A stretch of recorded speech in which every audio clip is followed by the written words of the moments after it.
unfortunately had a miscarriage back in November. That was really hard and very eye-opening, and it's something that people don't talk about a lot, and it can be very isolating. I'm more than welcome to share, more details or as many details that you would like that you think will help your listeners. But I know just listening to a podcast that you recently did with Emmeline and her experience with birth and motherhood, that was really eye-opening. And I think people, when you hear of or have a miscarriage, we think such a negative effect or think so negatively about it. And so we try to hide it. But I actually have a great doctor who really recommended me being open about it and my experience to others. And with that, I realized that there's so many friends of mine or coworkers of mine or just, people that I know that have gone through a similar experience, but just I never would have known because they never talked about it. It's been an eye-opening experience and I've learned a lot from it. So I finally got the okay that I am healed and ready to start that process again with Sean. So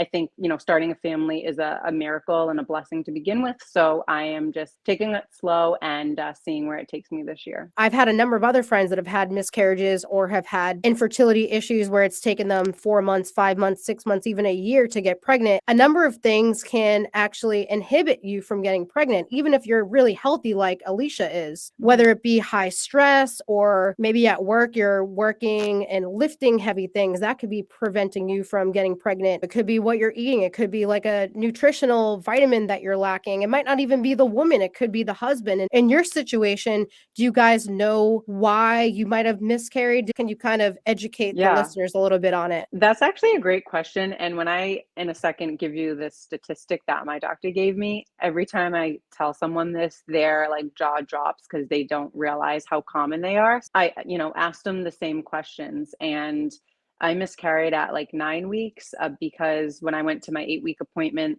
there was a heartbeat. It just looked like the baby was developing not as far along. So when we went back, a week or so later, they couldn't find a heartbeat anymore. So they say that miscarriages are very common. And typically why they're very common is because every month that a couple tries to get pregnant, you only have a 25% chance of getting pregnant that month, which is insane to begin with. So it blows my mind to it's really a miracle for all these people that I know and just the world to have so many babies. And the reason why you have a 25% chance is because each time a woman releases eggs, 50% of those eggs are abnormal. And every time a man releases semen, 50% of the semen is abnormal. So the chances to get pregnant of a good sperm and a good egg to meet are 25%.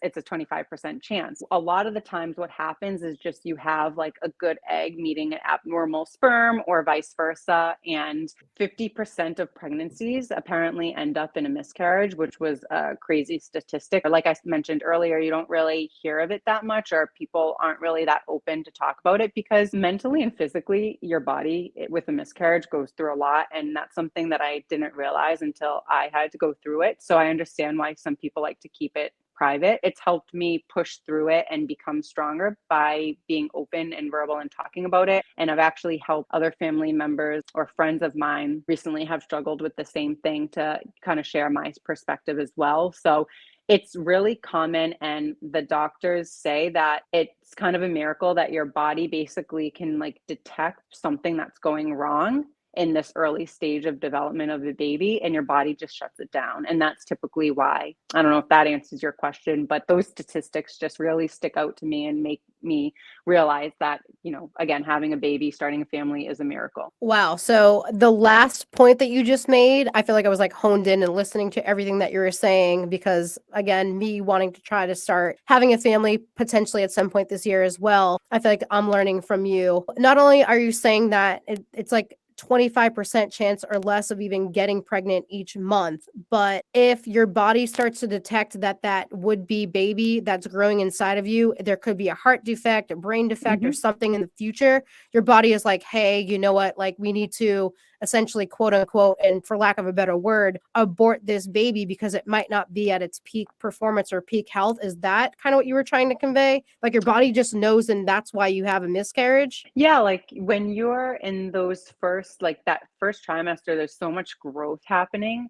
And I learned a lot of this by just listening to a podcast every month or every week that I, was into my pregnancy. There was another podcast that explained all that was happening and developing within a baby inside of you. And I think it's like at 6 weeks or 7 weeks is when, don't quote me, but it's like 100 brain cells a minute that baby is developing. So there's so much development happening early on. And so yeah, if you're missing certain chromosomes or what detects that, and that what happens, I think other reasons for miscarriage as well is sometimes your body attack that what's going on or developing inside of you, because it is foreign. You've never been pregnant before as well, and so your body is kind of like, like when you have a flu, your body's kind of fighting back as well. But most of the time it's for like chromosome issues that you end up having a miscarriage. That's what my doctor said, at least. It's also interesting too, going back to the statistics of the potential 25% or less a month because of the egg and the sperm. My husband and I have been having this talk a lot lately too, and it's one of those interesting factors where when you're younger, right, you're kind of like bred into thinking or told from a young age, wear a condom because you're going to get pregnant, do this, take birth control because you're going to get pregnant. Like you're almost like beat into your head to not get pregnant when you're ready to get pregnant. I feel like I'm having an issue now with, not only because of my career and that we travel a lot, I'm sure you and your husband had this talk as well, because you're busy go-getting type of people, but the fact that like for so long you tried preventing yourself from getting pregnant, I feel like that's a whole mind screw up in itself. You're like, okay, well now I think I'm ready to get pregnant, but for 30 years I've been trying to not get pregnant. So what do I do here? So it's like this constant anxiety of, do I want this? Do I not want this? I'm ready for it, but I'm kind of freaked out. And I don't know. What is your thought process on that too?